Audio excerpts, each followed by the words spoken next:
Ang Ginoo manaa kaninyo. Manaw sa kanimo. Pagbasa gikan sa Santos nga Ebanghelyo sumala ni Juan. Himayaon ikaw, O Ginoo. Busa miingon si Jesus sa mga Hudiyo nga nanoo kaniya, kung tumano ninyo ang akong pagtulunan, tinuod gayod nga kamo akong mga tinunan, mahibalo kamo sa kamatuoran ug ang kamatuoran maghatag kaninyo kagawasan. Sila mitubag, mga kaliwat kami ni Abraham ug wala pagayod kami maulipon ni bisan kinsa. Busa unsa may buot mong ipasabot sa imong pag-ingon nga kami makabaton og kagawasan. Si Jesus mingon kanila, sultihan ko kamo, ulipon sa sala ang tanan nga makasala. Ang ulipon dili kanunay sakop sa panimalay, apan ang anak kanunay sakop sa panimalay. Kung ang anak maghatag kaninyo kagawasan, mahimo gayud kamo nga mga taong gawasnon. Nasayod ako nga mga kaliwat kamo ni Abraham, apan nagtinguha kamo sa pagpatay kanako, kay dili man kamo mudawat sa akong pagtulunan. Nagsulti ako sa gipadayag kanako sa akong amahan, apan nagbuhat kamo sa gisulti kaninyo sa inyong amahan. Sila mitubag kaniya, si Abraham ang among amahan. Apan si Jesus mitubag, kung tinuod nga mga anak kamo ni Abraham, buhaton unta ninyo ang iyang gibuhat. Ang gibuhat ko lamang mao ang pagsulti kaninyo sa kamatuoran nga akong nadungog gikan sa Dios. Apan nagtinguha kamo sa pagpatay kanako, wala magbuhat og sama niini si Abraham. Nagbuhat kamo sa gibuhat sa inyong amahan. Sila mitubag, dili kami mga anak sa gawas, usaray among amahan ang Dios. Si Jesus mitubag kanila, kung ang Dios maupa ang inyong amahan, inyo unta akong higugmaon, kay gikan man ako sa Dios ug karon ako ania dinhi. Wala ako muanhi sa kaugalingon kong pagbuot, kundili gipadala ako. Ang Ebanghelyo sa Ginoo. Daygon ikaw, O Kristo.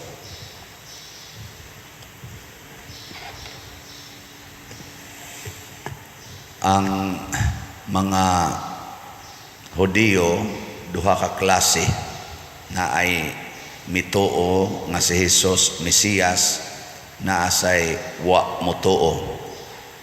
Karon aning atong Ebanghelyo matud pa diri, miingon si Jesus sa mga Hudiyo nga nanuo kaniya. Sa ato pa mga magtutuo. Pero bisan pag mituo sila ni Jesus nga Mesiyas, pero nakiglantugi sila o gisaway gyapon sila ni Jesus. So parihan na nato ang mga tao sa kalibutan na may nituo ni Jesus na asay wa mutuo. Kamurong nanimba dinhi hasta mo diyang sa online sa man mituo mo ni Jesus o wa. Anak. Nya dining mga magtutuo naagya po'y duha ka klase, ang musunod o ang dili musunod sa gisugo ni Jesus. Hayman mo na bilong ani sa musunod o sa dili musunod sa sugo ni Jesus. Mga buangon tayo. Mo na gisaway ni Jesus kadtong nituo niya, pero kuto bras pag-ingon, bitaw Misayas na siya, bitaw siya magyud ang Mesiyas, tinuod bitaw na siya nga anak na siya sa Ginoo. Pero kanang iyang gipanulti di na nako makaya. Naman ta ana, di ba? Wagi siguro hurot ni tanan din ingon anag batasan. Adi sana mahimo ana. Awang mo bantingali ana. Kinsan niyo din ang mosunod sa gibuhat ni San Roque. San Roque. Nay usan ni isa. Kinsay mosugot dinhi og mosunod sa gibuhat ni San Lorenzo Ruiz. Sige, kanang ni isa bitaya na ninyo niya ituslod-tuslod sa septic tank. Oy, sus, asa ka kadto si San Lorenzo gitorture, gipayatak pag baga nga way sapato sila. Sige, suwayo. Niya katupang ilang mga tudlo gipangtusok og dagom nga tagpila to ka gitason moabot diri puno as tudlo. Ana? Pangita nga tog dagom kuno babe. Bisag ana lang kataas niya ituslok sakitan mangita ng testing sa sugar nga iana ra nagkadiyot ang iking manganita. Unsa nakatong dagom ituslok tumayo. Nya tanang tudlo ituslukan yang katapusan nga nakapatay niya kadtong gibali siya ang tiil to as babaw niya ituslod sa septic tank kutob dinhi nya pila ka seconds ibton may kamo kuno be bisag di lang septic tank lapok lang sus patay dai kinsa mo sagot wano labaw na ko tong sagot mao na mo nagisaway tanesos kaya ang ato manggong batasan mutuo ta Ginoo basta pabor kana bang Ginoo nga mo ayo sa akong sakit kana believe kay ko nang Ginoo kana bang Ginoo nga mo papasar nako sa board exam kana believe kay ko kana bang Ginoo nga mohatag og kalinaw sa among kinabuhi kana believe kay ko kana bang Ginoo nga mousab sa kasing-kasing sa tao nga akong bana nga nangabit mubiya na sa kabit ang akong anak nga nisuyop mubiya na sa suyop ang tapulan kong anak kanang muko magbinuotan ako na believe kay ko anang Ginoo believe kay ko simbag yung ko gyud no. Pero Ginoo gani nga mosugo higugma imong kaaway kung tamparoson imong pikas aping ipatamparos ang pikat adi madana yung Ginoo kanang moingon pasayloa lag kapituan kapito ang nagsigig pangabit adi na madaoy magbuwag ta wa naman ikapuslanan kanang moingon ibaligya ang tanan o ihatag ang halin ngadto sa mga kabos ida sobra na sad na di na di mada sila lang Una sa atong unang pagbasa Genesis Sadrak, Misak, Abednego kauban man ni Daniel mga nabihag ni sila pagbihag sa itong gitawag to Babylonian exile. So dito sa Babylonia ang unang hari nga ilang na-encounter si Nabucodonosor. Nabucodonosor gusto nga pasimbahon sila sa iyang mga Diyos-Diyos. Di man musimba si Sadrak, Misak ug Abednego pero believe ba unta to si Nabucodonosor kay mga buutan man mga bright man kay ni silang upat. So mo to susgi sibahan man sa mga leaders sa di na musimba maperti laguta sunan ka ato ang kayo kanang hudno nga nagdilaab gipa times 7 ang kainiton sa kalagot ni Nabucodonosor. Pero unsa may nakalagot niya niingon si Sadrak o si Misak kung imo ming isugbas kayo kay nangutana man siya si Nabucodonosor isugba tamos kayo kinsang ginuhua ang muluwas ninyo niingon sa dayon sila ay nalamig pangutan ag kinsang ginuhua muluwas namo kay kung luwason gid mis Ginoo maluwas gid mi pero kung di gid mi niya luwason di gyapon mi musimba sa imong Dios astang laguta ni Nabucodonosor giiksa ngadtos kayo wa man nga butang diri kay gilaktaw-laktaw man ang mga tao gud kuno nga nagyayong nila nga nag-iksa ngadto sa Hudno na apil og kasunog kay porti mang kayuha na apil og kasunog kadto mga tawo nga iksa nila, pero sila nga nabutang ngadto sa taliwa sa Hudno na naglakaw-lakaw lang. Nya ganahan mo ang klasihas Ginoo, no? Kana ba maglakaw-lakaw lang ta, bisag daghan kayo mga problema, mo bitan na mo ingon ako Pader no kanang gikaluy-an jud ko maayo Pader nako. Ngano man na bless jud ko, nagdebosyon manggugong Santo Niño Pader, kadtong nasunog among lugar Pader, ang amo ra yung balay mo iwa maapil og kasunog. Nako nya ganahan kay kanang Ginoo ha. Ganahan kay kanang Santo Niño ha. Nga sunugon ang tibok nimong silingan unya ikaw ibilin ra gyud ka. Ganahan kay kanang Ginoo ha. Ang lipay kay ka. Usahay ko na anak magudta. Di ba? Sus, ang akong anak Pader nakapasar yung board exam Pader. Sus, praise the Lord yun. Kaya di ani magud ming ani sa San Vicente Ferrero niya ni palit yun ming slat Pader. Nakapasar yung board exam. Aw ganahan kay ka ng Ginoo ang imong anak nakapasar. Pero katong sobras katunga nga nangahagbong sa nitik sa board exam, okay lang to.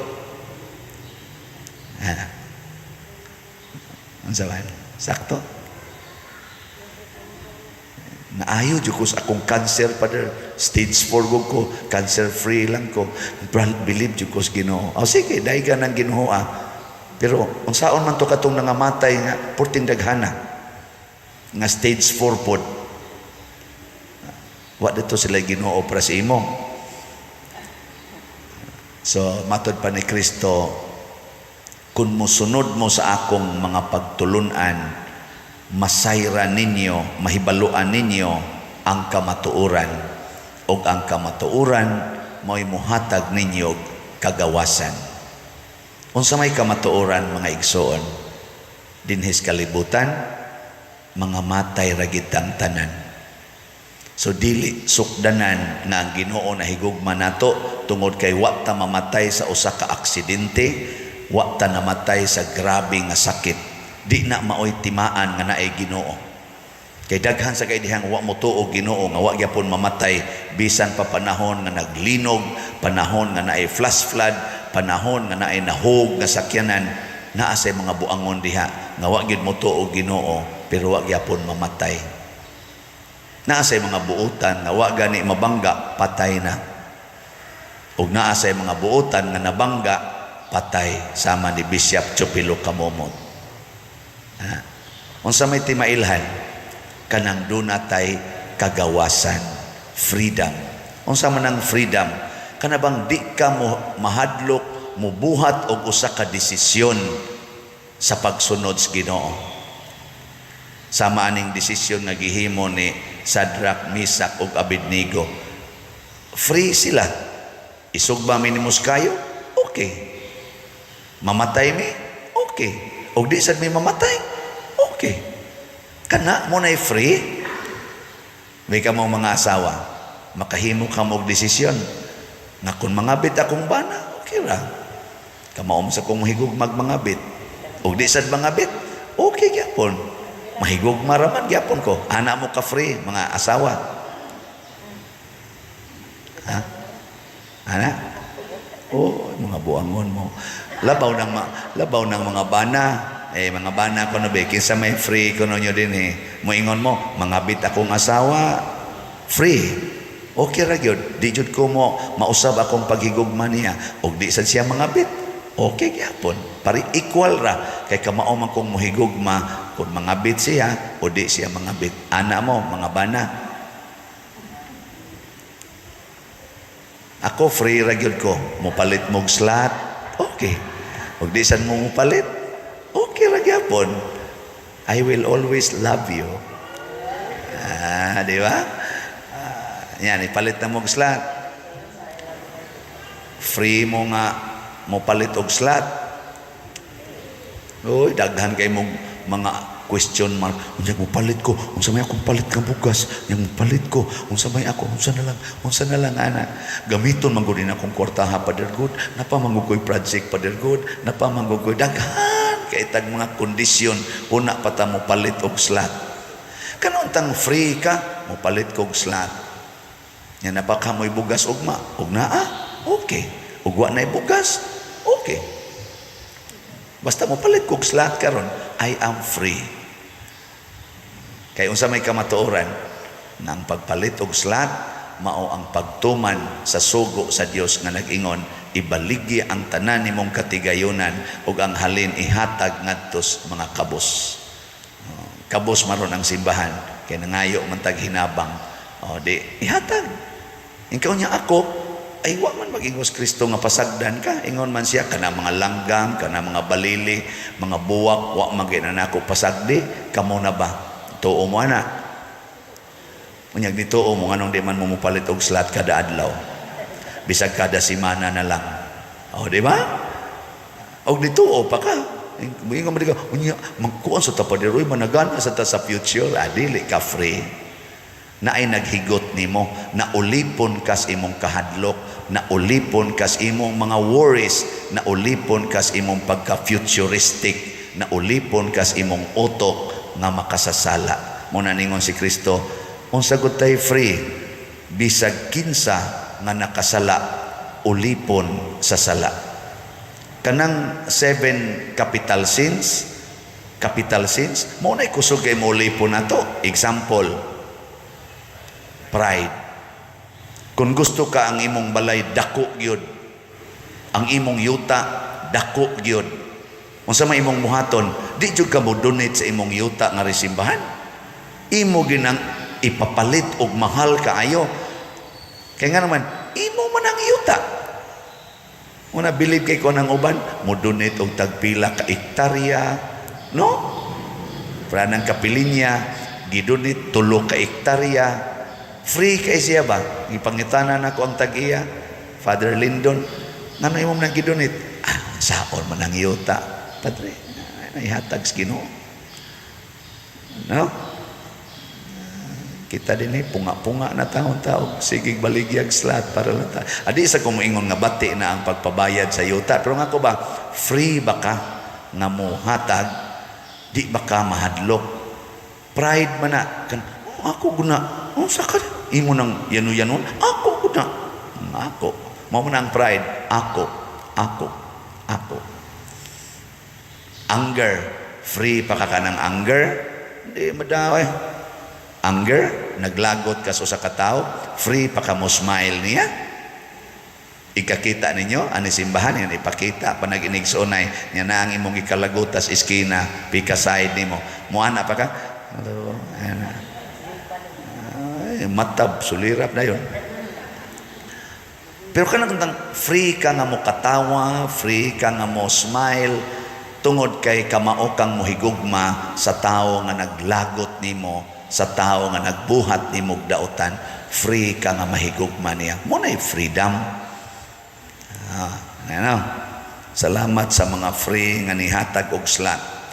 Ang atong halin as of yesterday sa SBF DAG niabot nag 11,698 ka slots.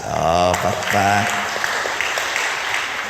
Daghan-daghan naman gani ang ato sang kuan. GPHJ niabot na sag 7,289 ka slots. Salamat sa inyong freedom. Og napay daghan diyang ganahag freedom, ibaligya inyong yuta, nya ipalit og slot. Ibaligya inyong sakyanan, ipalit og slot nya. Free na mo maglakaw. Wala may problema maglakaw sa dan. Ako sa di baligya na ko akong stipend. Ako nang ikuan, palit og slot. Pero naidaghanong pamaagi aron ma-exercise nato ang freedom. Pasabot ang freedom nga Diyos nun, mao ang pagbuhat og maayo nga walay kabalaka. Ang pagtuman sa pulong sa Ginoo nga walay kahadlok o kabalaka. Manindog ta.